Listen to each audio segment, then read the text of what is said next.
Bang! Yeah, 713, don't seven this league, throwing rocks up the backboard. Living our dream, better dribble to the three, take the shot, here a cash draw. And we don't even care what you say, we ain't scared of the hate, get a win and just laugh more.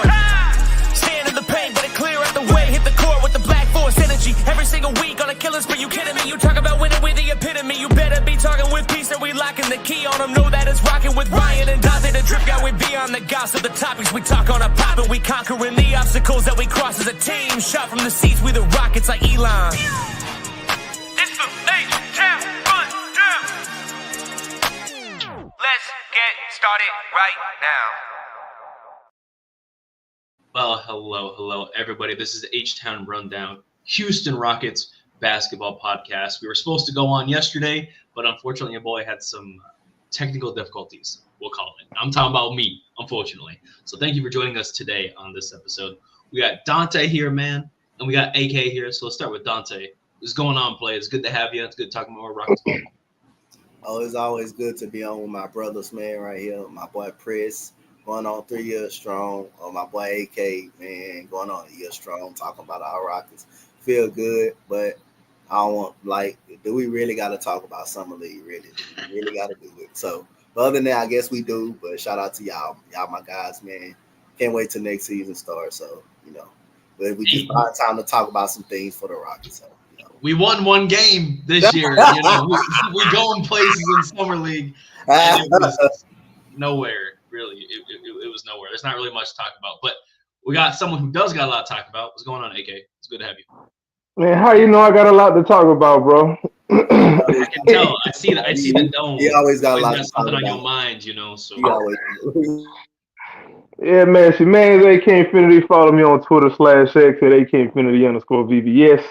H-Town Rundown, Rockets Round Robin, Rockets Propaganda. Let's go ahead and get it. Summer of Doom so far because we not doing a whole lot that's making a lot of noise outside of KD trade. But we signed some people, right? We signed some new faces, some old faces, and we'll get to that. Yeah. And we'll get into that. We will get. Let me not act like I'm not excited. I'm excited about who we did sign. I just still have some trepidations about some problems that I don't think are going to be any different next year. But go ahead, that's cool. I don't even know if half the Rockets fan base understands that word you just used, but we won't pretend like they did. That's true. My bad. Let me dumb it down some. But so we got this slew of cast here, right? And we got a lot of things to talk about. Obviously, we'll talk about Summer League and Reed again, right? We got to get their thoughts finally. And then we're going to move it to team and player expectations, right? So last episode, we talked about Reed and his expectations, right? And then overall expectations for the organization and such with Ryan. But now I'm going to get their outlook on this as well. And we'll kind of just go from there. It's just going to be a fun little episode. So let's just say it is, right? Reed in Summer League. His game one was phenomenal, right? I liked it. He was taking shots. He's being aggressive. Game two, I wanted to see a lot more out of him. But let's start with you, Donte. What were your thoughts on Reed Sheppard during Summer League? And is there anything to note, really? Well, I like the way he was being more aggressive shooting the ball because, again, he had to with these group of bums he have on his team. Especially the second game, and he was still able to have some success. That's why I'm glad, they snatched him out right away, right after that. But when you have a group of, outside of Kennedy Chandler, who I was really impressed with as a point guard, who was really scoring, and it was really making some big plays. But outside of that, you just had a really group of bums on the team. They would really make you look bad. They would really make you look bad. And that's just what they did in game two. Make Reed Sheppard look pretty bad than he already was. But I like what he did against the Detroit Pistons. He hit those 3 straight threes in a row to get us right back in the game when we was down 11. He put on a shooting clinic in that first game, but the second game, I'm expecting a solid year for Reed Sheppard. Not too much, not too great, but a solid backup minute year for Reed Sheppard. Keep getting confidence, shooting the basketball, making plays, being a playmaker in pick and roll situations. But as long as he don't reach on nobody big again, then he should be fine. But other than that, not too much to say. I was very impressed with Kennedy Chandler, like I was saying at the guard position. Nate Williams. Did he get cut? He got cut. Yo, hey, play the soundbite. Play the. Man, I will, bro. We just signed this dude, bro. That's deserving because his only mentality is just to come in and try to get buckets. That's all he try to do. He don't do nothing else. He don't try to do nothing else but try to come in and get buckets, and then you start being a lot forceful, like he always does, and he takes bad shots all the time. When he's trying to come in and just want to play do your thing basketball. So that's what gets him cut off the team. So do your thing basketball. Do your thing, yo. When you come in looking to score, not trying to pass the ball, just coming in and scoring. I call it like one-on-one basketball, like do your thing basketball, like Kevin Porter Jr. and Jalen Green was doing when we was getting out behind kick by your best friend Steven Silas. They used to play.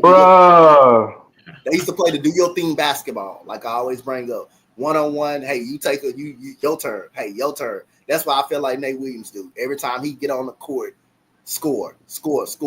I don't care who on a fast break with me. Hey, I'm scoring I'm trying to score the basketball. I'm trying to show what I can do. But other than that, that's why he's cut. But other than that, Reed Shepherd, it's not too much to take out of him. Not too much, But I did like what Kennedy Chandler did. But other than that, Reed Shepherd just had a group of bums on his team. So that's all I like. That's why I didn't want to talk about Summer League too much, but I will give my, some time. Yeah. Well, we actually have a new challenger joining us on pod here. It's been a minute, and I want you guys to give a good welcome to my boy TJ. He's chilling in the car right now. Hey, my man. Yeah, guys.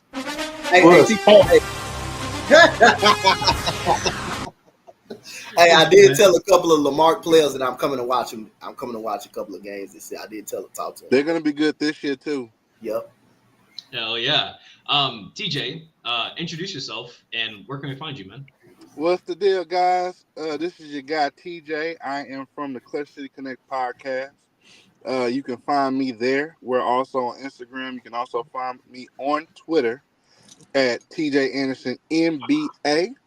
Make sure you guys give me a follow. Talk to me about basketball at any time, any place. It don't matter. We can get it. Hell yeah. Donte is currently finishing up his thoughts on Summer League and Reed Shepherd. So once Donte is done, we're going to move to AK and we'll move to you, TJ. We have to, and one more thing, we have to have one of probably the worst Summer League team, we had to have the worst Summer League team out of everybody. So is this the worst Summer League team we've had since 2017, 2018?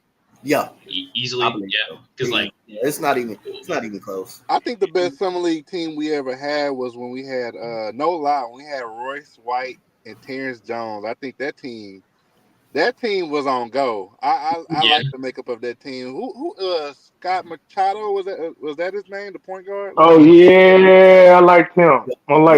That Summer League team was beast. I was like, oh my goodness. And Royce White really showed he was a great talent, even though it didn't pan out. But that's the same one with Donatas Montezumas, huh?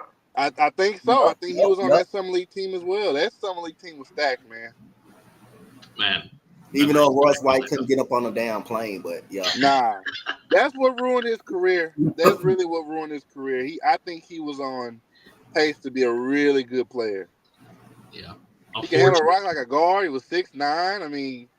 Yeah, he was good at Iowa State. He was very good. I like his game. Hey, Iowa love. I love to see it finally. But it's unfortunate as it is. AK, don't you say it, man. Just leave yourself alone right there. Here, I'm gonna let you make it until I decide not to let you make it, bro. Man. Just don't open yourself up. No diddy. First episode back, and I can't even breathe, as per usual. But here we are, man. AK, I want your thoughts on Reed and Summer League. If anyone stood out to you other than Reed, but just give your complete thoughts, man. Donte was honest. The team was bummed, so we starting off strong apparently. Yeah, I'm gonna say this: as far as the Summer League team being straight garbage, I think that's a good thing because that means we're not sitting there trying to scout a whole bunch of prospects at once again. Because you can't be sitting there having so many projects at once. And I think low key that kind of messed with a lot of the development of the players that we have now that even made it past the rebuild. If we being totally honest, that's just my theory on that. But Interesting. Reed Shepard, it's kind of a mixed bag for me, man, because I saw the flashes I needed to see, but at the same time, it is summer league, and the teammates that he was playing with wasn't. It's not like he's playing with a bunch of NBA players, guys that's going to be in somebody's rotation. So I have to consider that. But at the same time, and maybe this is a bit unfair, but Jabari and Tari's second summer league, they were so damn dominant. They said, "Nah, y'all got to go home. We good, good enough." And why I did they was. Reed down?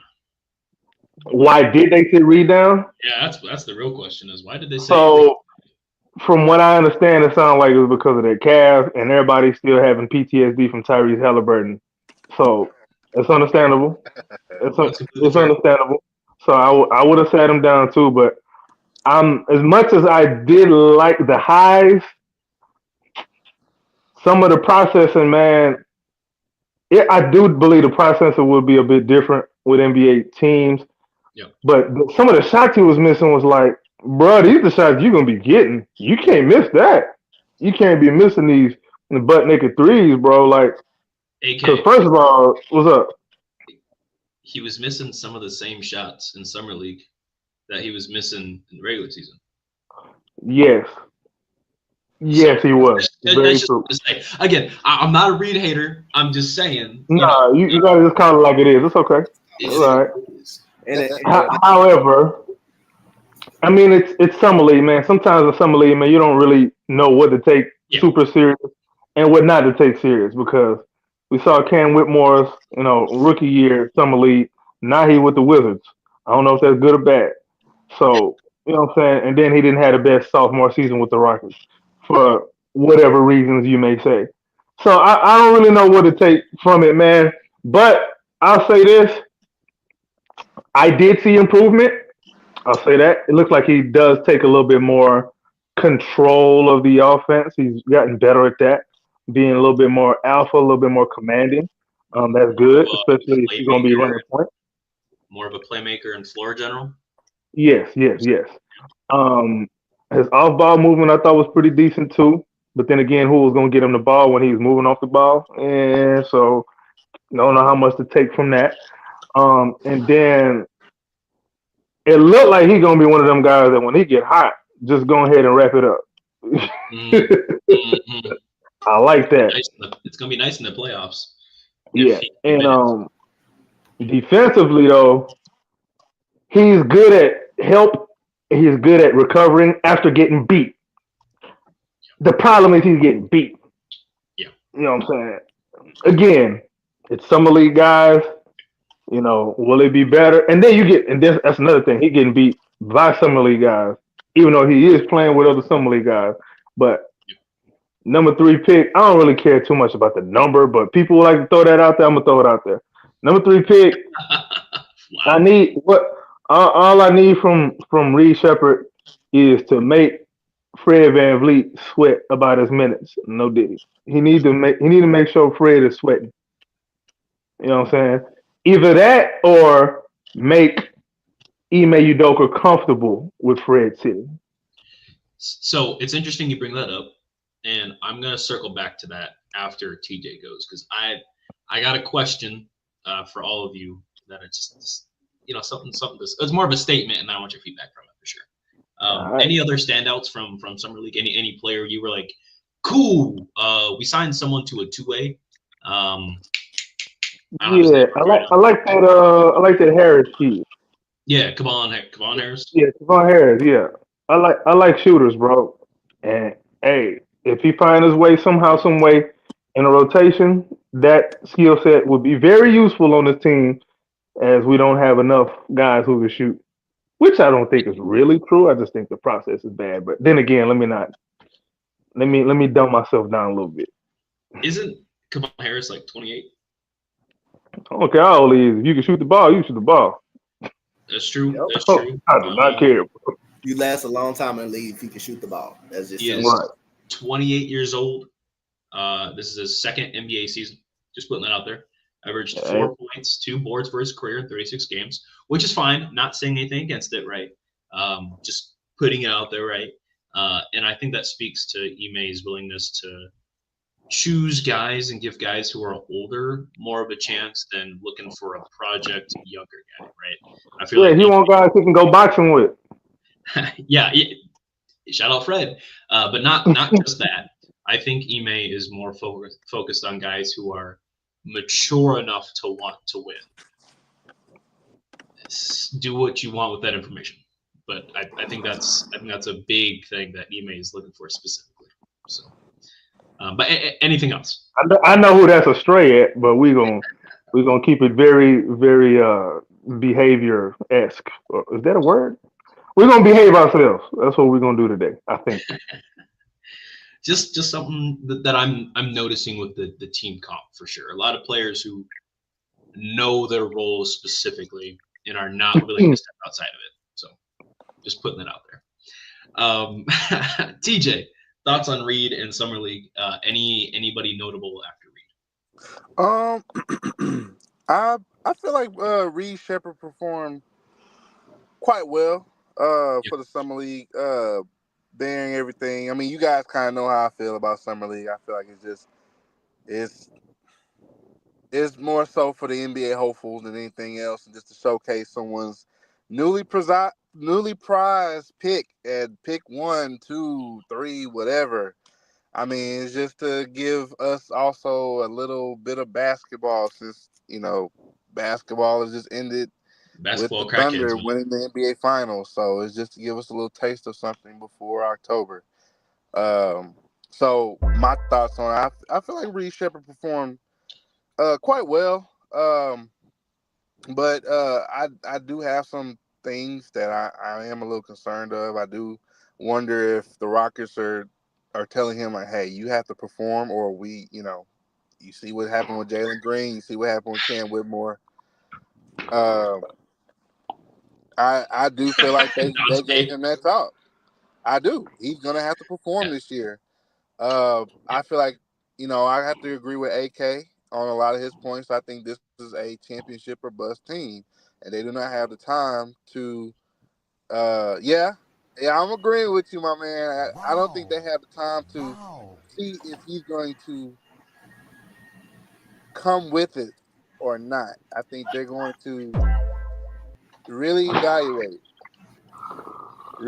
evaluate where he's at and take the necessary steps. Yeah. I'm absolutely with you. That's facts. Anybody else from Summer League that was a standout to you that you're want to know more on? Someone you wish we would have signed? You want to know something? I really like the way Kennedy Chandler poised Yes. himself through the summer league. I do. Yes, bro. More Chandler love, bro. Just Man. the highlights that I saw, because I didn't watch the games after I seen their first summer league game. I was just kind of like, yeah. So I Yeah. watched the highlights, and I really like the way Kennedy Chandler performed. I really do. Yes. I don't see what they see in Cam Matthews. Maybe it'll come later on. But unless I'm just not seeing a lot of tape, a lot of footage. But I do like what Kennedy Chandler provided to the summer league team. Kennedy Chandler is a more mature Ty Washington. That's all it is. That's dead ass all it is, man. He's a more developed Ty Washington, and I'm so sad that we let Ty go when we did, right under AK's Lord and Savior. Please, bro. Please. Yeah, under his best friend, basically. Yeah, Yeah, yeah. Bro, y'all hate me that bad, bro. You got the nerve to uh, play the bum ass Dacian Knicks over him, which is nobody really understood. Nobody really know why that. But we knew Dacian Knicks couldn't play a lick of basketball. But you decide to go look at him over Ty Washington. That's one thing I could be frustrated every time you bring Ty Washington up. yeah, bro. But and that's why I kind of wanted Chandler. Like again, I'm not mad at the Cam signing, right? Not mad at Cam 2.0. I'm not mad at Kevon Harris necessarily. It's just Chandler would have been really, really nice. And he would have been some good insurance in case we're like, hey, Reed, we're worried about his calf, and Aaron Holiday, we want him to play, but we're up 30. What can Chandler do, right? I really think Chandler would challenge the narrative about the guard spot for trying to get some minutes. I really do.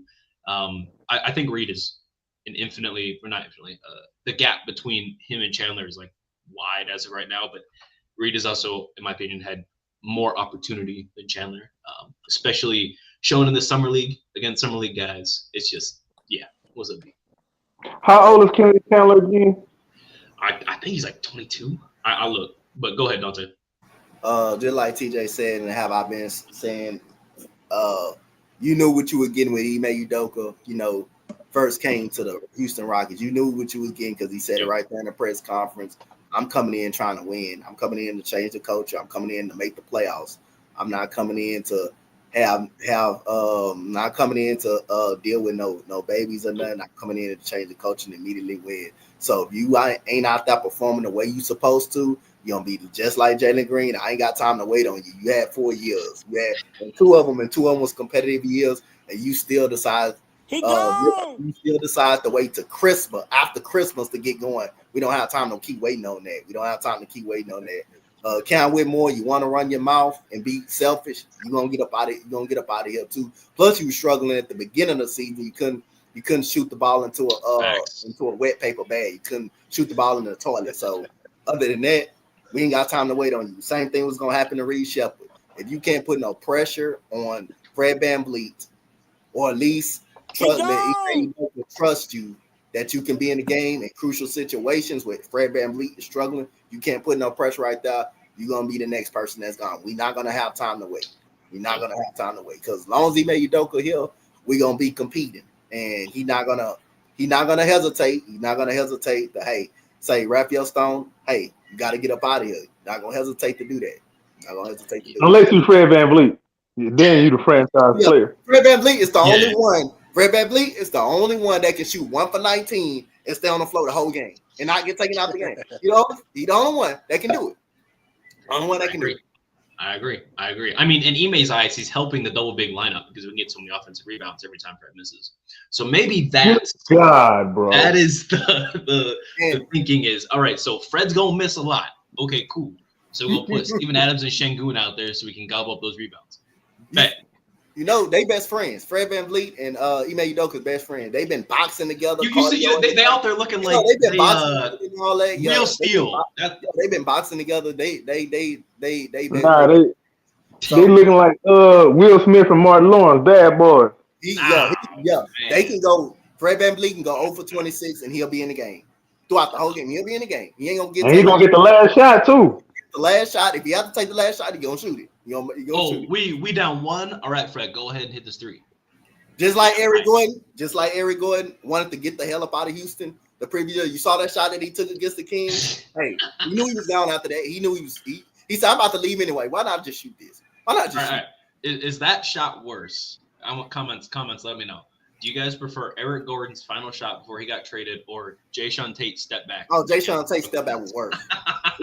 when Will and Brad laughing and jumping up and down about that, Oh man, that was tough. We were down by 1. We fought back to get back in the game, and you shoot a step back corner 3-pointer. Hey, he said game. Tate was trying to go game. He said, "Hey, remember when I used to be cold and I had that 30-point, 8 rebound, 7 assist game? Yeah, watch this." And then he barely hit the side of the backboard. But it's cool. PG-13 inspires a lot of people, and I respect that about the wrong play of the show. Shout out Podcast P. However, I will say, I know Paul George catches crazy. I know, my bad. But he's a Brandon Miller influence, so we'll see. I will say this though, or I guess let's move on from Reed and all that summer league, except for one question. They said last year when Reed was selected at pick 3 that he was going to be Fred VanVleet's direct backup. Okay, he was not the direct backup. He never was, and instead it was Fred VanVleet playing 48 minutes, fighting for his life, and then occasionally Aaron Holiday. Cool. That's interesting, right? Saying that out loud. I believe Reed also played 52 games last year. Okay, all right. So He played all but 30 games, averaged 12 minutes a game. That is not a direct backup. Direct backup is 19 to 21 meaningful minutes. Am I wrong? No. No, you're not wrong. Okay, so this year they're saying that Reed is going to be again the direct backup to Fred. They're saying this year that they have utmost belief in Reed and his growth. Are they just feeding us BS? Question mark. Because someone I know, not that I know personally, but someone in our front office that makes a lot of trades and a lot of deals, shout out Trump, that he used to be a lawyer, right? And this lawyer guy is really, really great at not telling you the truth, but he's great at giving you context clues so you can figure out and put the pieces of the puzzle to yourself. So are they feeding us BS? That's the question. What do y'all think? Do you think they really believe that Reed is going to be this crazy prospect, or are they just talking him up to trade him like they did Jalen Green last year? I think they want him to be the backup point guard for Fred, and maybe I'm crazy, maybe I'm stupid, but by trade deadline, if he ain't hooping, he gonna be on the block. What would you consider hooping? He gone. Okay, this is what I consider hooping. Are you on? Are you impactful in a positive way when you're on the floor, or are you on ice, or are you mid? And I think mid is okay. To be honest, So mid is mid okay.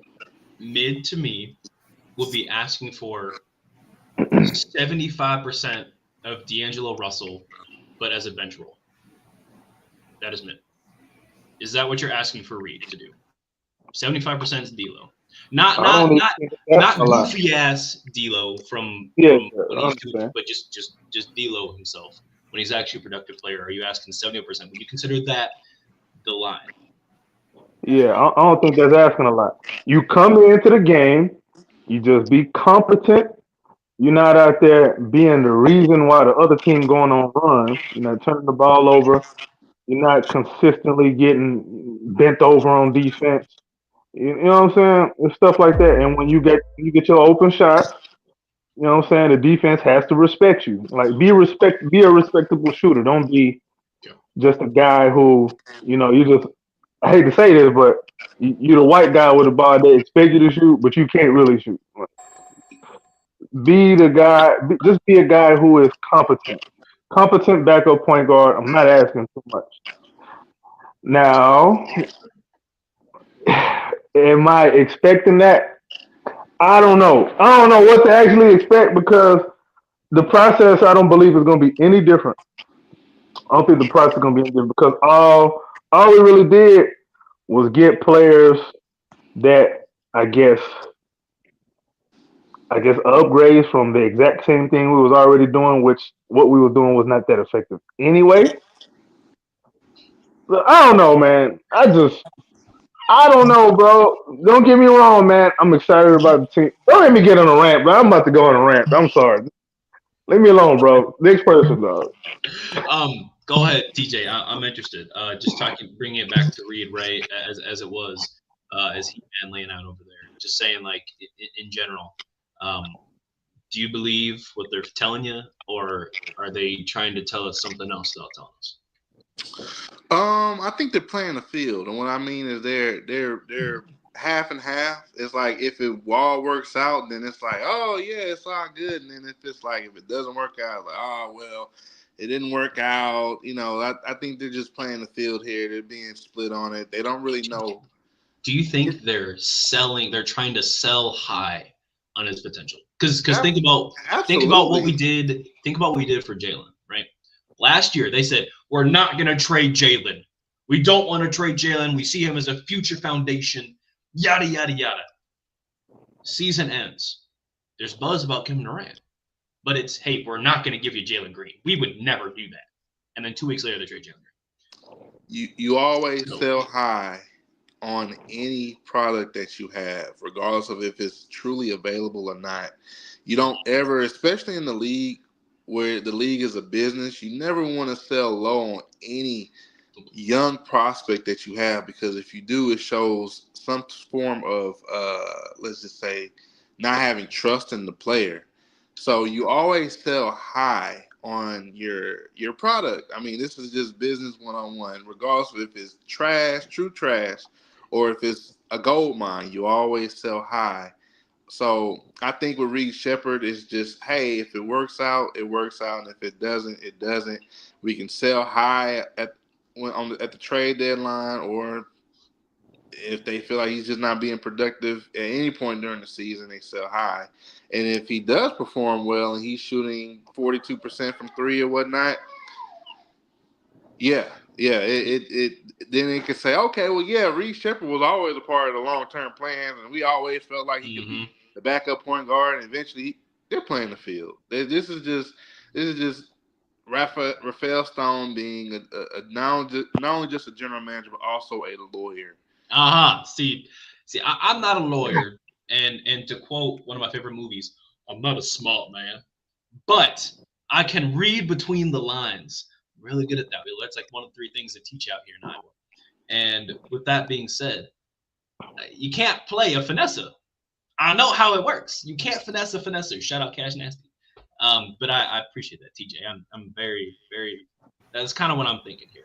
Donte, do you have any thoughts? Do you think they're saying? Do you think they're selling high on Reed? Do you think the plan is to keep him? Do you think they're just talking out their ass, or do you think they're being team players and just talking positive about their team? Yeah, like TJ said, they playing the field. I mean, at the end of the day, a person that you drafted number 3, you want to try to find every reason to keep them at the same time. But hey, if you're not playing good, if you can't go out there and shoot the ball efficiently and make shots that you make, then you're gonna find yourself on the other side like Jalen Green and Cam Whitmore. You could find yourself in Washington. Productive. I feel like productive for him. You don't even got to score double-digit points per game. You can just give me 9 points, 8 points per game on great efficient shooting. Hold your own on the other side of the basketball, which is he wasn't at the beginning of last year. He was hesitant to shoot, and plus it don't work if you're getting clapped up on the defensive side of the ball and getting your cheeks beat on the other end, just like Charlotte was doing. But just like Charlotte was doing to you on opening night. You were just giving up. You were giving up every layup. You were getting blown by. Ime Udoka had to just pull you out. Same thing. The first month of the season, you were getting clapped up on the defensive side of the ball. But if you're out there, shooting efficiently, making your shots, just not hurting the team, just being a plus, he should be fine. He should be fine, and not giving it back on the other side of the ball. Then you should be good. You got the defenders. You got the defenders that's going to be on the court with you. You got the defenders that are going to be on the court with you. But at the end of the day, you gotta, long as you're a plus, long as you're not a minus, you should be fine. But they're going to try to find every reason to keep you. And also, other than that, if you're not great, if you're struggling by the All-Star break, then you're going to be in some trade talks. Like Jalen Green, Jalen Green knew they was trying to trade him. He was trying to get traded. We're trying to give him traded to Brooklyn. They was been trying to trade him last year at the trade deadline. Jalen Green. Remember what I told y'all last summer? When they start bringing up your name in trade rumors this early, it's just a matter of time. He knew the team was going to go in a different direction. If a trade came up that the Rockets liked it, any stud came up, he knew he was going to be a part of the deal. And it was good for the Rockets because Phoenix didn't want it. So you gave up a player that Phoenix actually did not want or was considered not even trying to keep. Now they're gonna try to keep him, trying to turn him into a point guard. I honestly feel like with the 4 years, I don't mean to cut you off, Donte. Go ahead. But I honestly feel like with the 4 years Jalen Green had, I think when it came to the playoffs, I think the Rockets truly put the magnifying glasses on. They were like, we're gonna look at how he performs. And him having that game 3 outburst just wasn't enough. I think they were looking for someone when they drafted him. They figured that he was going to be this alpha scorer, at least by year 3 or year 4. He has been nothing but a second half burst of the season burst player. Yeah. First half of the season, he's trying to figure it out. Second half of the season, he's on go, but you don't even know how long he's going to be on go. I mean, he could have 30 points, 28 points, 27, and then go to 5 points, 4 points, 6 points, 8 points, 2 points, 5 rebounds, and 2 assists. It's extremely inconsistent for someone of his caliber, and I'm truly believing that I think he's just a talent. I don't think he's a true bona fide just basketball player. I think there's a difference between the two. But like I've been saying, like when we went 41-41, and this year we was good. Like you can get away with a lot of that stuff when you're on a bad when you're on an AAU team like we was for the first 2 years. You can get away with a lot of that. You can get away with a lot of that. But these other 2 past years, you can't wait to goddamn after the All-Star break into January just to get going. You don't got time for all of that. You can't wait just to turn it on and just trying to have all these 40-point games and stuff. You gotta show some light at the beginning of the season and stuff like that. You can't always wait till January to the second half of the season just to try to turn it on. And that's, I believe, what he did. And when he had that playoff stunt, hey, it was all over. Ime Udoka said, "Nah, we can't be waiting on Jalen Green. He had 4 years, 2 years. You just gave him a pass because we were a bad team. And these two years right here, you waited till pretty much the second half of the season just to try to be the superstar Jalen Green that we've been hoping that you come out to, and it just never translated. But I'm also, like I say, when AK been saying too, like in that Warriors series, when you look at that game too, and he had that game too, you got to factor that into the Warriors too, of saying we can't let them have another game like that. We cannot let them have another game like that. So we gonna double them. We gonna hard double them off the screen, and we gonna make them pass. We gonna make them give up the ball. You don't. He didn't shoot too much because he's not even in the rhythm because he couldn't take much shot. He was getting double teamed, and every time he get to the paint, you saw a lot of bodies in the paint. You saw either Draymond Green shadowing and stuff like that. You just out of rhythm at that time. But at the end of the day, that's the problem, bro. That's the problem. They start doubling, tripling them, and Ime Udoka did not have any counters. No, he did. He threw Steven double Adams out there. He threw Steven Adams. Double big, so that when we miss, like because that's the problem. That's the fucking problem I've been having the whole time, bro. He looked like a genius, and when he was struggling to make adjustments, he looked bad. Listen.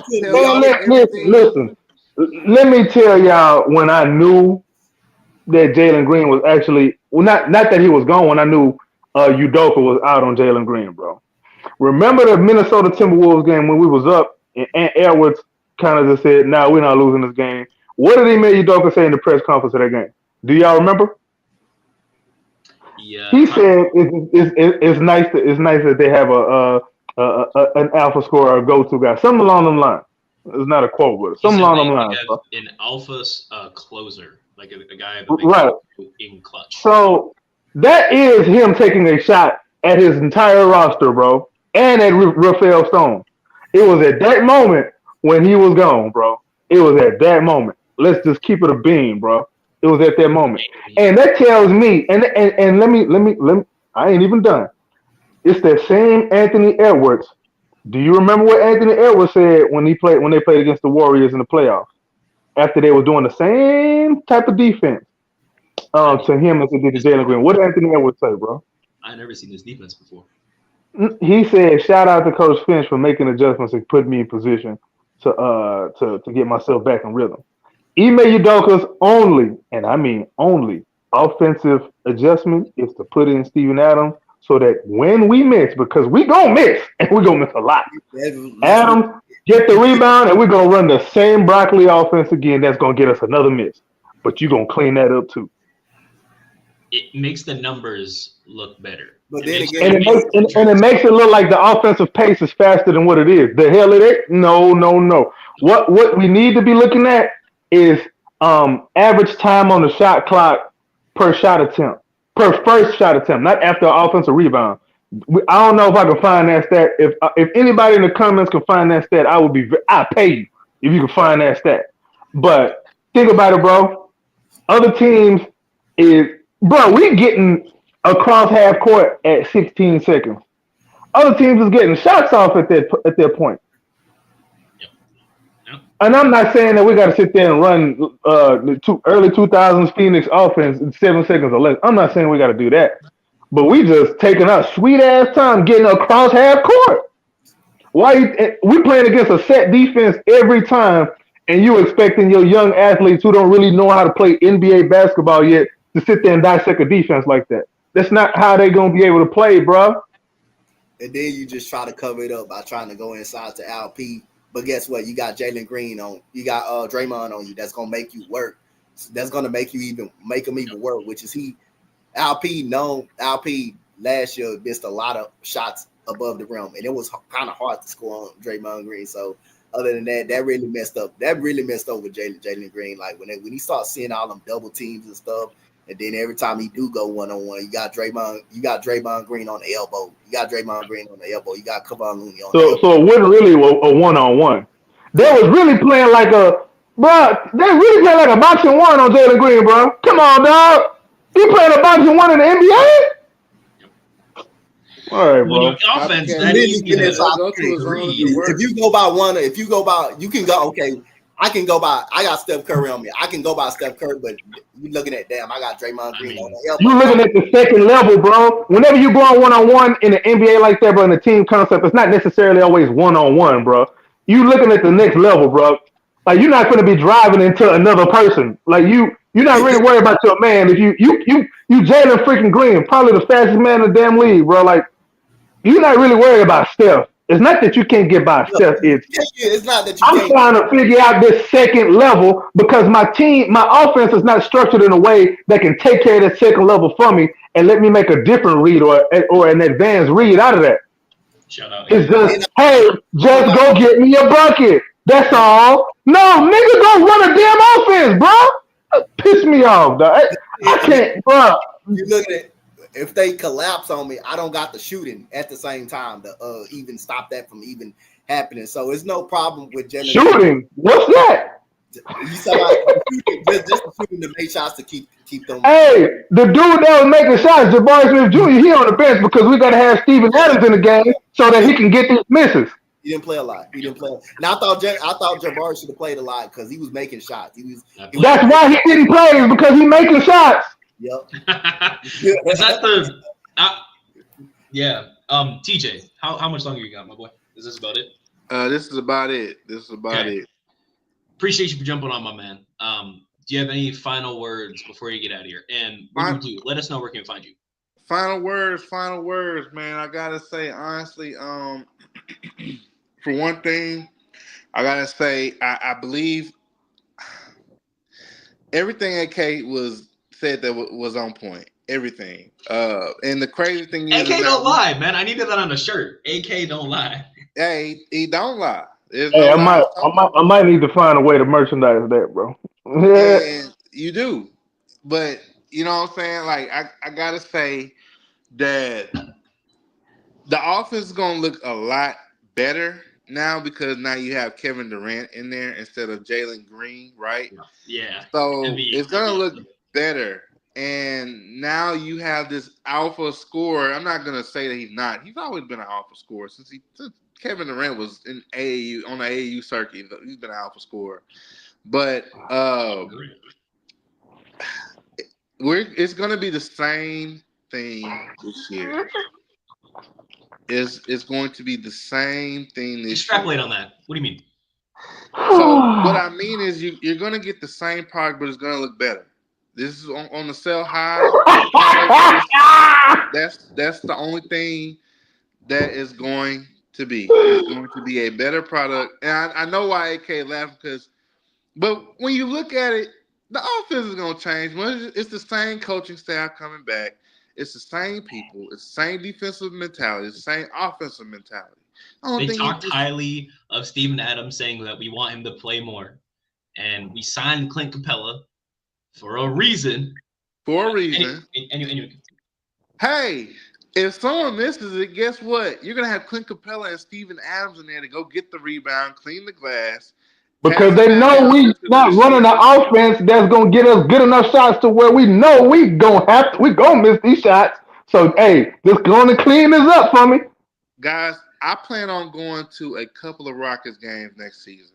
I'm going to go to a couple of Rockets games next season. I'll see you and I want to see this in person. I can't take the product on TV. I need to see this in person.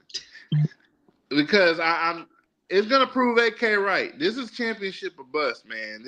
This. Yep. It is. Thank you, TJ. It's gonna be something to see. It's gonna be truly something to see.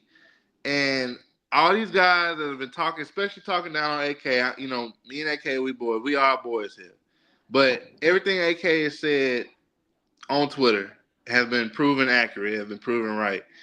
And it's Collateral gonna be damage proven right. already taking place. It's gonna be proven this upcoming season when everyone sees the same product. It's just this time you get a shiny new toy instead of a younger, little dim one, but you got an older shiny toy that can score a little bit better, move a little bit less Lateral. slower, but he's gonna get his points. He's gonna get his shots. He's gonna get 30 and maybe 40-point games.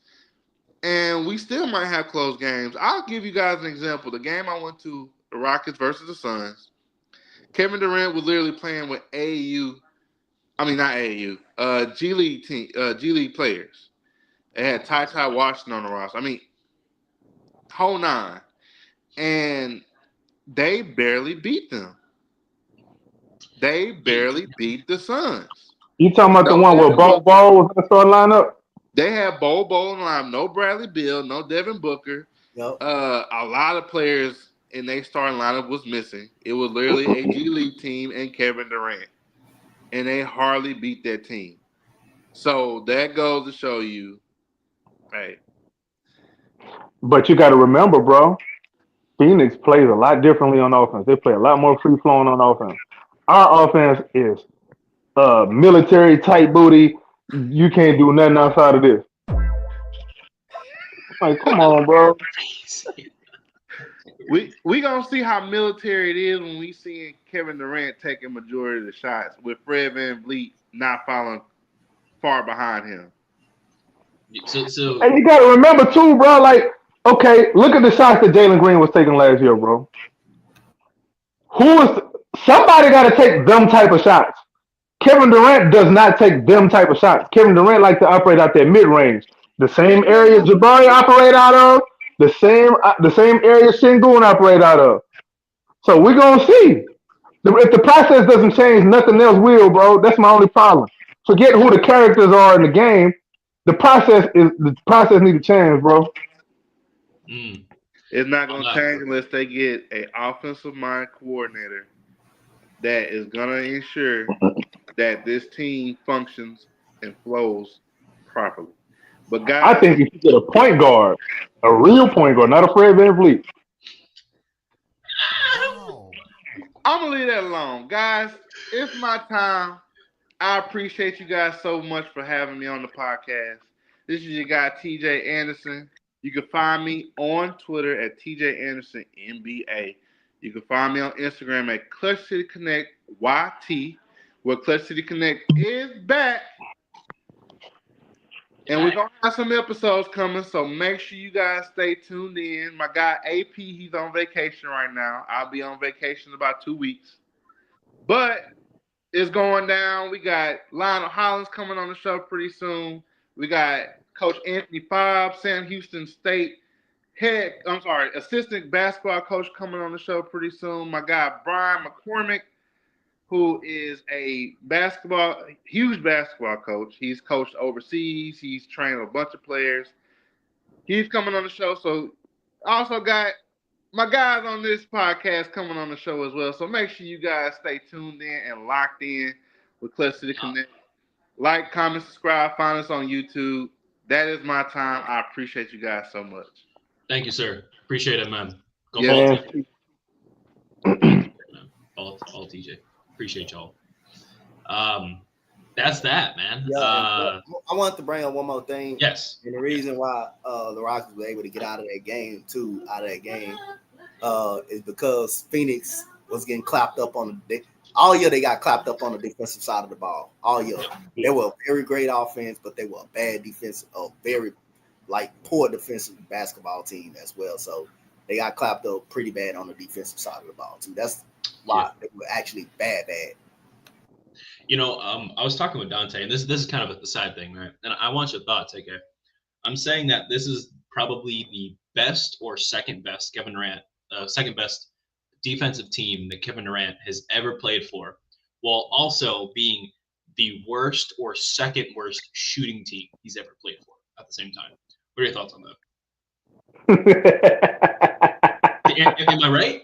Like Boy, that is accurate as hell. I never thought about that, bro. That is accurate as hell. But my thing about shooting is there is ways you can mitigate that, man. You just have to adjust how you play. yeah, But Steven Adams. when you have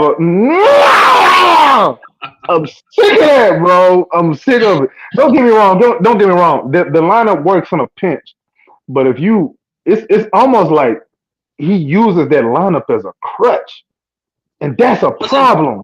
it wasn't just a crutch, AK. That was the whoa, the numbers are working lineup. They went to that not in the playoffs for like 2 or 3 minutes. Alperen Şengün and Steven Adams shared the court for multiple stretches over the course of multiple games, and at one point we ended a game with that lineup of Şengün and Adams. Yeah. Here's the thing, bro. That lineup only looks that damn good and effective because you wasn't doing nothing else to help out the other lineup. It's just there's a certain way we gonna play, and we're not gonna play outside of this. We're just gonna substitute the pieces in and out. That's a Now, problem. You got to switch how you play according to the personnel that you have. I understand that you can only do so much when Fred VanVleet is your starting point guard. I understand that. However, this coming season, um, I need us to lean a lot more into Amin Thompson handling the ball. Now he's yeah, not going to be coming off a pick a roll and hitting a pull up three. He's not going to be doing a lot of that. However, after we get a rebound, we need to find a man Thompson, get him the ball, and let's see what their first action is like.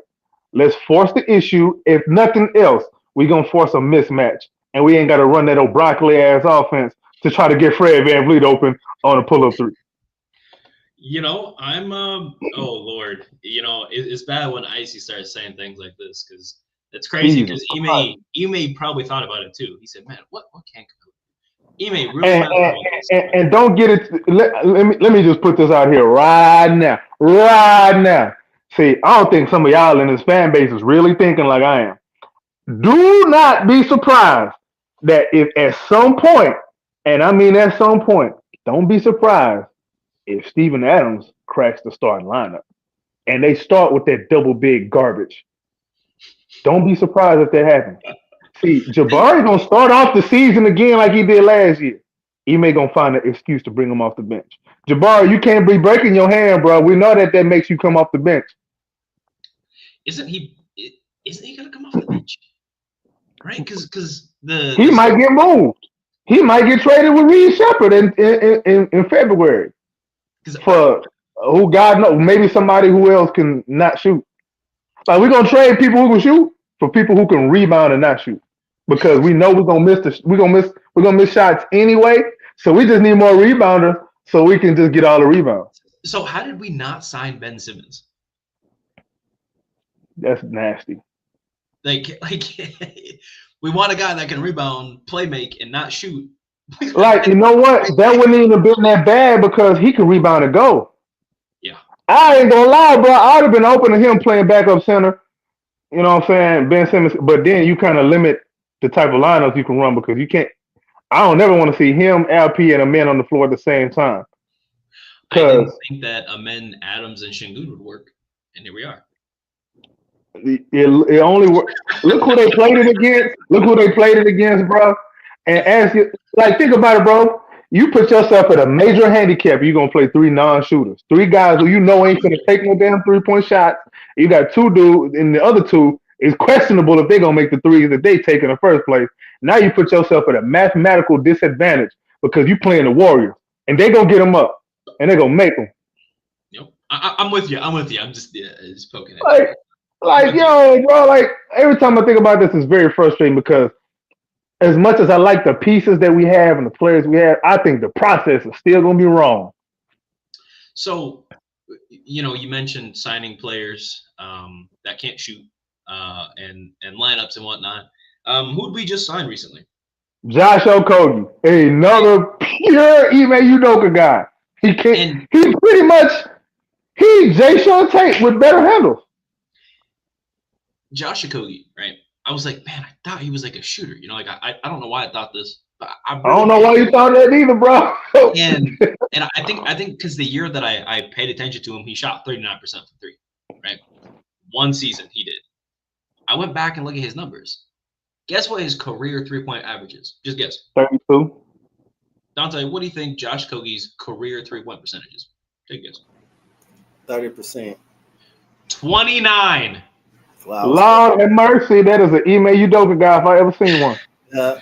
I gave him too much credit on my 32. Yeah, man. See, the thing is like I think 32 to 34 is a nuanced number, right? If you're above 34, I think you're in that better shooter. If you're below that, like I said, it's like a 31 and lower, you're just a bad shooter, right? But if you're between 32 and 34, I think you're either or. I don't think you're a great shooter. I don't think you're a bad shooter. You're just somewhere in between, and you need a rhythm, right? I consider that the inconsistent era, right? Yeah, might This have man, a couple of hot stretches during the season. Yeah, exactly. Like you might be on the scouting. Like the way I look at it is, what does the scouting report say? Do you close out? Okay, and if you do, what type of closeout? Soft closeout, hard closeout, Yes. and then there's the don't even let them take it.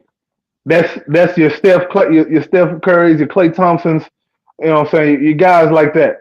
So who is our hard closeout guy?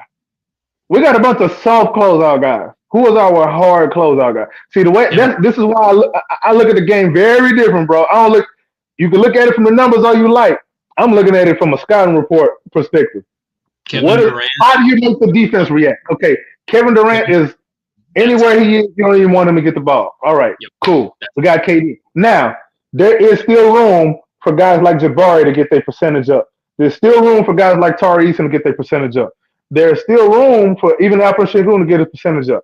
Now, if those things happen, it's going to be a very positive thing. And I think the bullshit process we already use is probably going to look a little bit better because it's going to be more effective because good dudes going to be, making the shots that they get. However, if the process is the same and these dudes are still clanking, at some point, I don't know who you blaming, the chicken or the egg, the players or the coach, but something got to change. You can't just keep saying, "Oh, just bring in somebody else." Like sometimes, Ime Udoka got to look himself in the mirror and be like, "Hey, man, what am I doing? What can I do to help these guys, put themselves in better position to, play more efficiently?" Because you can't tell me it's all the players' fault all the damn time. How everybody having an inefficient season and you blaming the players?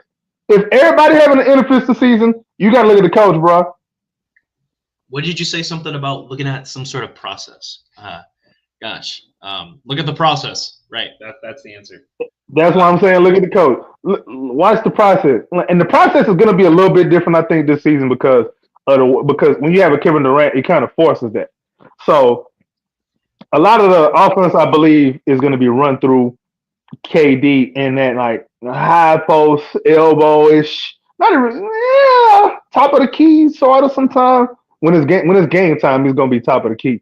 But he's gonna be on the elbow. We're asking Sengun to clear out Kevin Durant, right? See, where does Sengun you asking the right questions, bro. Where is Sengun in all of this? Where is Jabari in all of this? Is Jabari just saying, "Hey, we're gonna increase your pay, but we're gonna keep your role the same. Go stand your tall ass in the corner and wait for this pass that ain't coming"? No, they wouldn't do that. Remember, and you guys can go back and look at I can't pull it right now, but go back and look at the last year's episode where we started the season. We talked about Alperen Sengun and Jalen Green's contract, right? I said Jalen Green's contract is very sus. I'm saying the same thing with Jabari's because there's no way you got Jabari for that money. What's he making? 22, right? 20, 22, something like right? that. So he's within a good market. Now, if Giannis Antetokounmpo asks to go somewhere, Sengun and Jabari's contract plus Aaron Holiday makes Giannis's contract money. I'm just putting it out there.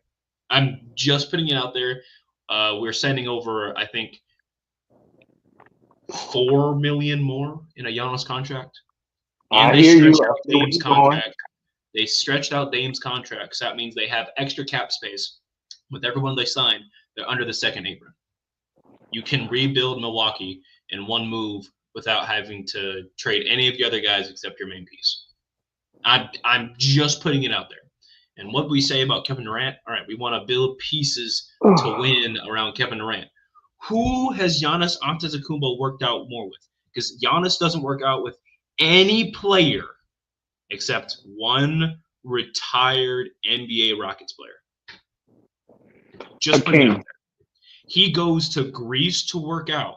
Yet a couple years ago, the season before his championship, and the season after, he stayed in America to work out with Hakeem Olajuwon. Just putting it out there.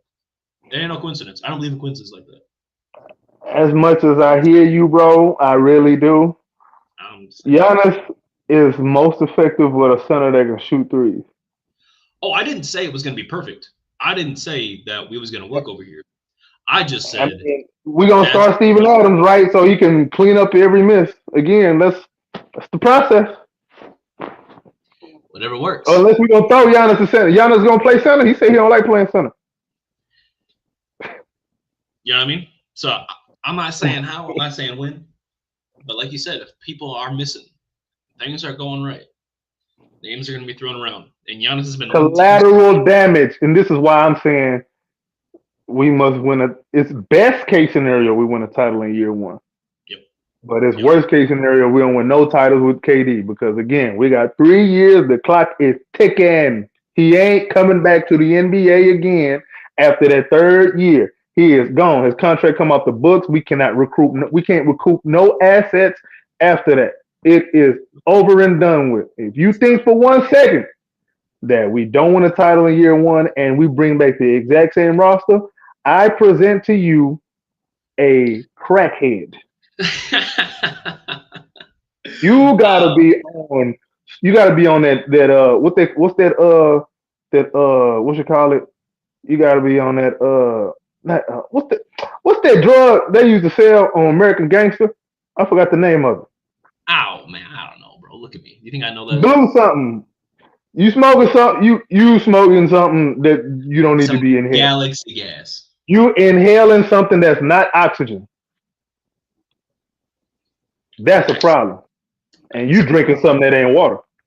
This is water, actually. It's in my nice. I don't believe you. Water and vodka look the same in a bottle. You know, I'm not in that kind of mood. I still got to work tomorrow. But I'm gonna be drinking hella vodka and mixed with tequila if we not performing the way we need to this season, boy. Let me tell you, I'm gonna be drunk after every game going. I'm gonna be doing drunk lives.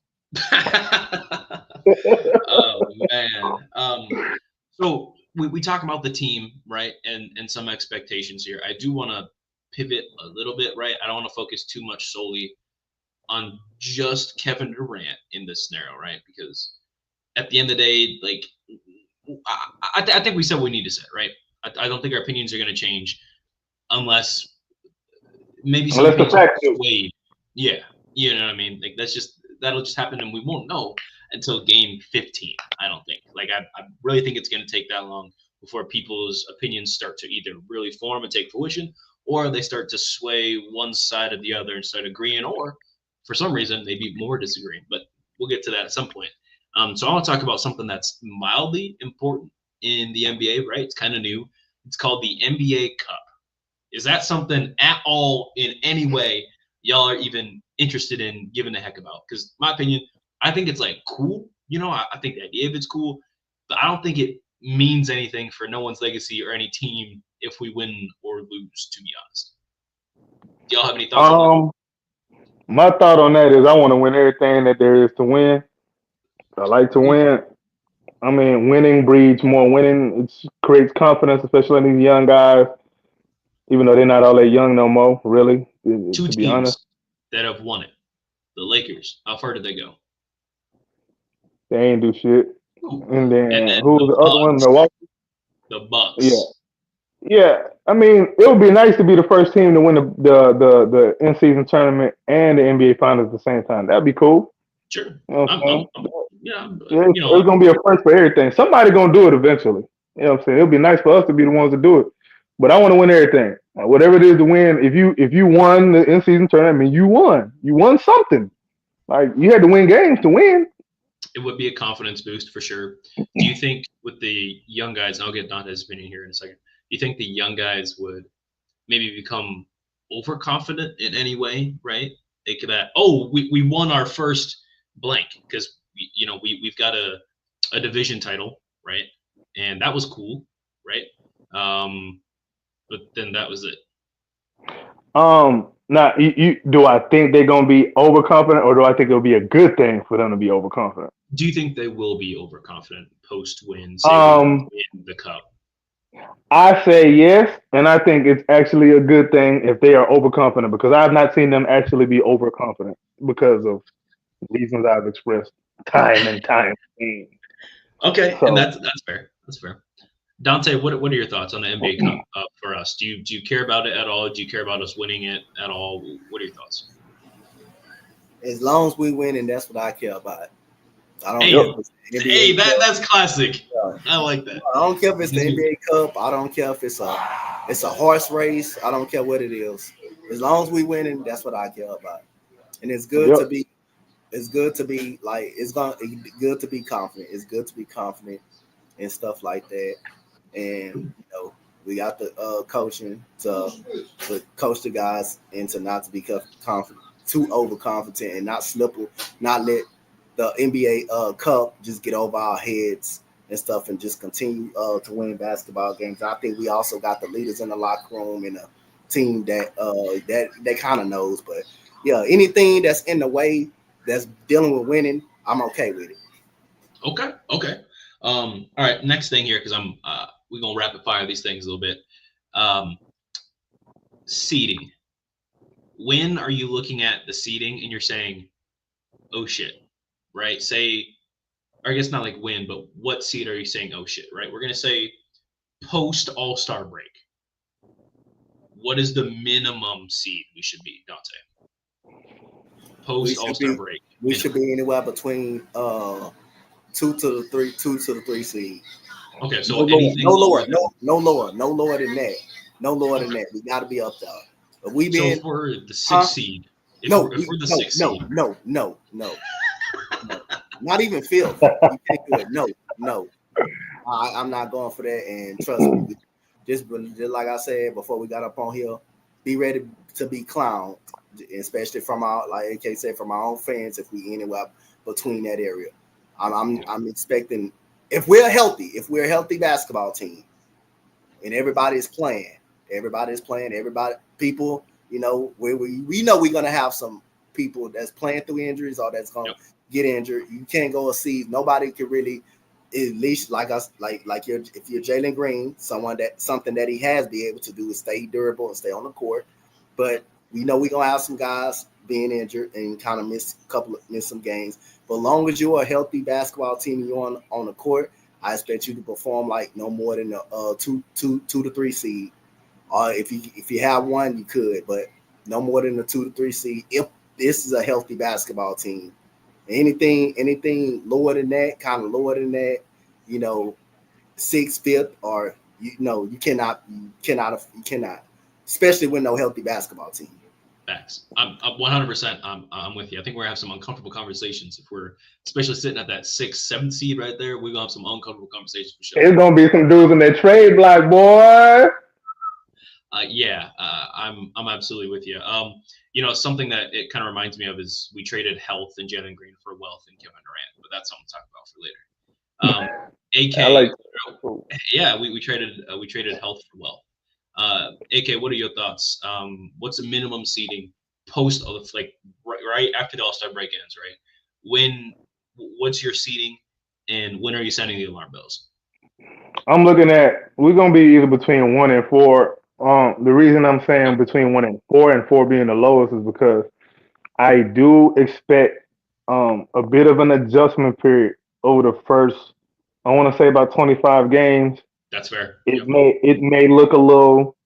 It could look a little funny because when you bring in a Kevin Durant, none of these dudes have played with anything close to that. I mean, Fred played with Kawhi, but even Kawhi is not.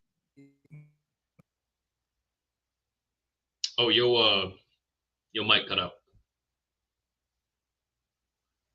Yeah. Your mic cut out. Okay, I don't know what's going on. I can't hear you though. There you go. I'm good. Yep. All right, cool. Yeah. So, first 25 games, I think it's going to be a bit of an adjustment period, and then after that, we'll start to become who we are. So that's why I'm saying fourth seed. But best case scenario, we come out guns a blazing, and we start to build a nice little lead in the Western Conference. Yep. And next thing you know, I say maybe 2 seed, 1 seed. I don't expect Oklahoma City to slow down at all for any reason. I don't think there's a reason for that. So if they don't slow down, then 2 seed, and I'm all right with that. So I don't know if that makes sense or not, but that's kind of the way I'm looking. No, it makes sense because that's why I didn't say 1 seed. That's why I didn't bring up 1 seed because I don't expect OKC just to fall off all of a sudden. Yeah, and that's completely fair. I think those are good numbers there. So if you're looking, and we are the 6th seed, is that your alarm bell? Is the 5th seed your alarm bell? If we looking, you talking about after the All-Star break? Yep, after the All-Star break. When is the trade deadline? Is before or after the All-Star break? Before. It's before. Okay, because I mean, even before then, bro, if we gonna be 6 seed after the All-Star break, that means we probably something close in that area before then. So there's gonna be some cats on that trade block, and there will be some collateral damage. People don't like That's truth. all I can say. People don't like truth, but that is facts. They ain't gotta like it. They ain't gotta like it, man. There's folks out here that don't like drinking water, but you know what else I don't like? Kidney stones. And guess what? By the All-Star break, if we the 6th or 7th seed, I will personally come on here with both of you guys and campaign myself. Somebody needs to take answer for this, and somebody needs to be gone. He said, someone needs to. Yeah, somebody needs to be gone. Whether if it's a coach, player, anything. Not even but somebody gonna have to answer. No. Don't be nice, Dante. Don't gonna be in the mix. I don't like I said. I don't care if it's the tall boy or the what you call the janitor. Somebody gonna answer. Someone gone. Yeah. Someone is gone, and somebody's job is gonna be You got Kevin Durant on your team. You just traded away your number 2 pick. The only way you can legit have an excuse for that if nobody's playing. If people are hurt, or people, it depends on who too. And if you got hurt, it depends on who you got. You know what? Nah. Because if dudes is hurt, it's gonna be the people that we expect to be hurt anyway, and we didn't have the insurance to take care of that. Yeah. But that's the whole thing. We can be 6 seed or less if we not healthy. But if we healthy, that can be no excuse. That can't be tolerated. Somebody got to go. Somebody got to go. And a couple of players gonna be on their way up out of the door. He gone. They gonna pull a Cam Whitmore. Because that means out of here. Somebody not playing up the par. If it's Reed Shepherd not playing up the par, he gonna be gone. Bro, if Reed's not, but hold on. Reed Shepherd probably not gonna be getting the amount of minutes to be able to have that type of effect to where we a 6 seed. You know what I'm saying? After not that he's a live or die, but he's gonna be it's gonna be him and Tari off the bench that we're looking like, hey, we need you to do something. Man, I'm telling you right now, bro. If we're a 6 seed, I'm not blaming nobody coming off the bench, bro. Absolutely not. Absolutely not. I'm not doing that because who really affects the winning is the dudes that's getting the lion's share of the minutes. I'm looking at who is running that starting point guard. Yeah, you want anything that Fred can do, bro. He said, "Hey." Nah, because Fred is the process. Yeah, I was just gonna. That is why I'm saying it. It's because Fred is the process, bro. If we are not playing up to par as a team, and we are 6 seed in this All-Star break, more than likely it's going to be because of that offense looking ugly. The defense, I ain't worried about it not one bit. That Could you offense guys, can't be booty juice, dog. That could you guys offense can't be say looking that like booty juice. facts? Could you say the point guard is supposed to be your engine? It's supposed to be the part that makes the car turn on, run, and go in the same sense, right? I mean, it's going to have to, I mean, that's going to be what it is right now, unless, I mean, now I can be proven wrong. Now, Ime Udoka may end up changing the process because we have KD, and so we may run things a little bit differently. And if that's the case, we'll see. If that's the case and it's not working, I mean, I'm gonna look at Ime regardless. Either if it's not working, I'm looking at Ime. If it's working, I'm gonna give Ime credit. But from what I've seen from him, the offensive process does not change from game to game. Last thing. Do you have any expectations for players individually to win any awards, whether that be All NBA, All Defensive, All Star, anything like that, Defensive Player of the Year, right? Is that an expectation for them to be like for an award, for like MVP, right? Do you expect them to be top 5 in the MVP award, right? If they're all NBA, like, hey, I need, like, for instance, like Kevin Durant, right? If he plays 70 games, we win 57, right? I would expect him to be all NBA third team. Obviously, that it's not entirely up to him. It is up to media, right? Because we know media does hate Houston. Let's just call a bean a bean. And they don't like KD. They don't like KD. They hate giving credit where credit's due. And Kevin Durant is in a team, in a state, in a city that doesn't get the credit that they deserve. So just kind of saying that out there. But do you have an expectation for them to perform at that level? I guess I'll say. I say KD All NBA, Alfred Şengün All NBA, and the bonus on top of that is Amen Thompson Most Improved. Most Improved, okay. He's going to get a lot of run that he didn't, or I don't want to say a lot of run, but he's going to get different opportunity. Now. He's going to get the reps that I was told were being stolen from him. Come out swinging. I like it. Donte, what are your thoughts? Any expectations for players, awards, any of that? I'm gonna do a hot take on this one. For a little. Oh, just for. I'm gonna do my. I think we're gonna have Kevin Durant definitely make an All NBA team. Amen Thompson will be a part of our All Defensive squad. He will be a part of our All Defensive team, first team All Defense. Again, first team. Yeah, I still think. Yeah, he was this year, wasn't he? Yeah, he was. He was second team, wasn't he? I thought was he first? No, he's first team. Yeah, he's first team. I don't know how I got that wrong. Yeah, and those are the two that I expect to make. I can see a way LP gets into a third to an all NBA team. It's gonna be probably third with Kevin Durant. That would mean that we winning a lot. Yeah, but I'm gonna go do a hot take and say we have 3 All-Stars this year with Amen Thompson slipping in. But I think it's gonna be hard for him to be an All-Star. So I'm gonna go 2. I'm gonna say Kevin Durant and LP will be the 2 All-Stars. But I'm doing a hot take and saying Amen Thompson will be our 3rd All-Star. Even though I think it'll be hard for him to make the team. Let me preface. But it depends on how much we successful too. It depends on how much we successful. We probably can get out. No, we can have a minimum 3 All-Stars. Okay. 3 All-Stars. So with that being said, do you think he's more likely to be an All-Star as a guard or a forward? Guard. It's gonna be a guard. You think so over a guard? Why do you guys think that? Because you got D-Book, Jaw. I don't even know who else you got. It just depends on how good we're playing. Like if we say if we somehow we the first seed, and he's playing and he's giving you like 18 and 9 as a guard, as a point forward, that should be good enough to put him in the All-Star game. Was Chet an All-Star? No. Nah, he was hurt. He was hurt. Did he get voted in and then they had a sub for him, or was he not voted in? I don't think he was never an All-Star. He didn't get voted in. Okay, so just I only bring that up because they won 68 games last year, and by the All-Star break they had like 50. He was hurt a lot of that point though. I think Shea and Jalen Williams was the All-Stars. Okay. Yep. Yeah, that makes sense. Okay. And then Just Amir Thompson, even though technically he's going to be playing the 2 guard position on paper, he's really going to be like point forward.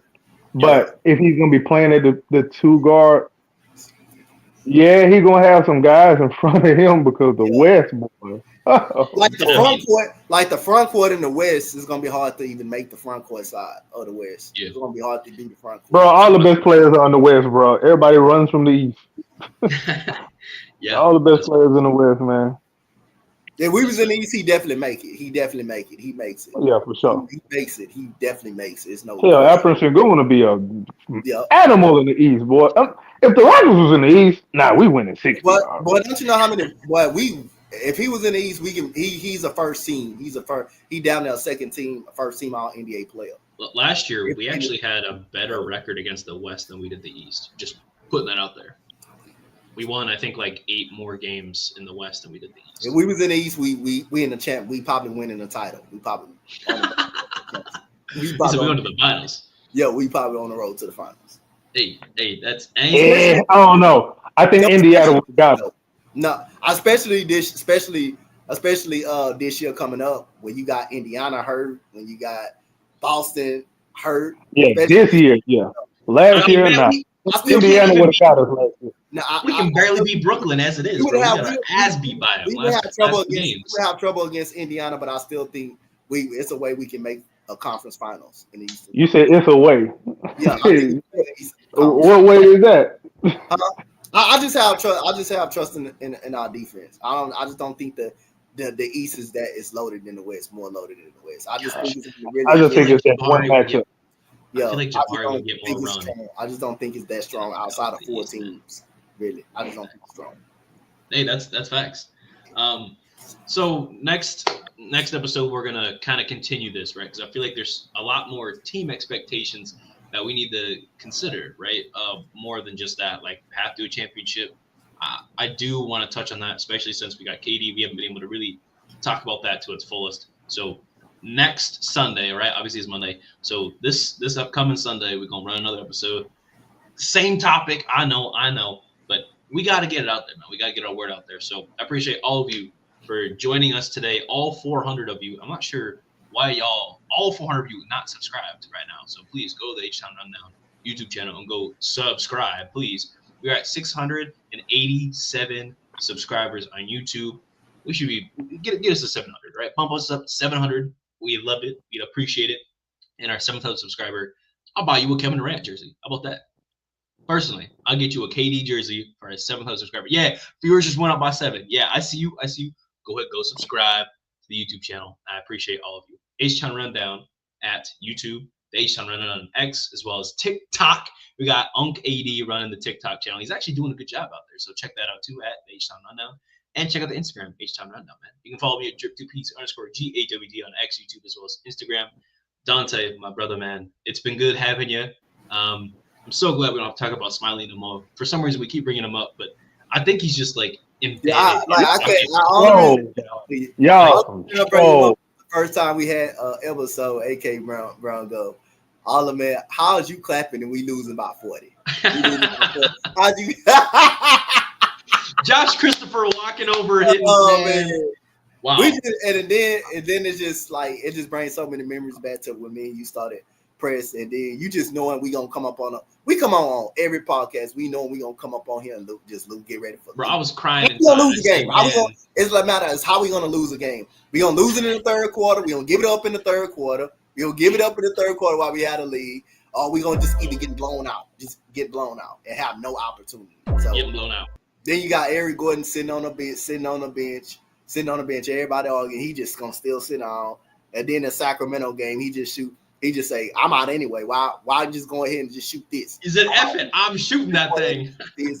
And then I'm going to foul De'Aaron Fox on the three-point line, on the three-point to give him some free throws. And then I'm going to come back to the other end and go ahead, hey, I'm out of here anyway. Let me shoot this three-pointer in the air ball. He was trying to help us secure them draft pick, bro. He was doing his job. That team player. You remind me of the unk that's trying to leave at the cookout, but he's like, "Hey, young blood, let me get a shot before I go." Seeing And seeing Daisha Nix on my basketball court is just making more. It's just more crazy. Seeing him on my basketball court every night over Tata Washington, that's more. You know, that's just more crazy. You see, bro. You see how many projects we had at once, and not even to throw in the Christian Wood aspect of everything, bro. Like everything was just so convoluted, bro. There was no plan. There was nothing. It was just a pushover head coach who sit there either smiling or clapping or crying. One of the three. Couldn't control the locker room. Lose as many games as possible. People leaving at halftime and going home, getting up out of how did that happen? Like these dudes not even thinking about throwing nothing at assistant coach on the Udoka, bro. You gonna get beat up.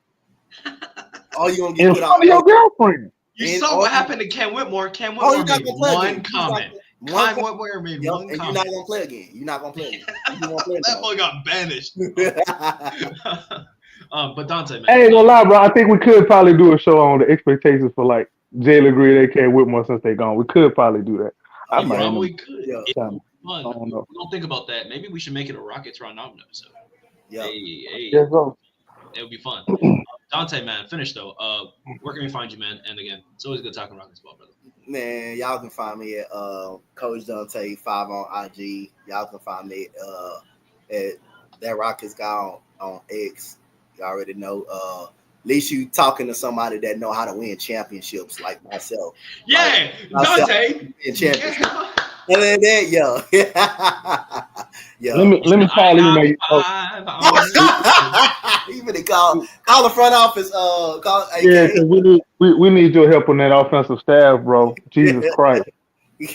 Prince comment every time. Throw them. I love them memes, bro. Every time I win it, bring home a title. Bro, he Jordan, bro. Y'all don't know Donte three-peated recently, right? Y'all didn't know that? Yeah, Donte three-peated, and he ain't retiring. He going for 40 next year. He's Jordan or he Phil Jackson? He's Jordan. He's Jordan, man. Look at him. I don't like that triangle offense. But Jordan won with him though. Jordan won with the try, and Kobe didn't won with. They made it work with the triangle offense though. But I don't. You can't really run a whole lot of that today. I mean, you can depending on your personnel, but not a whole lot. No, unless you got big. Well, then again, we could because we got a big that can pass, but we don't have the shooters to get up anyway. You're not even. AK, end it, bro. Where can we find you, bro? Thank you for jumping on. That's for you. Yeah, man, you can find me on Twitter /X at AKinfinity_VVS. Also on YouTube at the Rockets Round Robin channel and the Rockets Propaganda channel. Also, sometimes on TikTok at Rockets Propaganda. Sometimes I'll be on there, sometimes I don't. Hey. I'll probably be on there a little bit more. I'm gonna try. I say that and then I don't. So just go there anyway. Shit. Hey, this has been a beautiful episode, and again, we got Kevin Durant on our team, man. You know, not everything is bad, not everything is good though. There's a lot of things to work on. There's hope though, right? And I'm interested to see where that goes. So comment down below your thoughts and expectations for players. Are you expecting Amen Thompson to win Depoy? Are we expecting Kevin Durant, 38-year-old MVP? Anybody? Right? 60 win Kevin Durant. Let's get it. And it's been great, man. # Kevin Durant top 10 all-time agenda. Thank you guys for watching. Thank you guys for listening. We out of here, playing.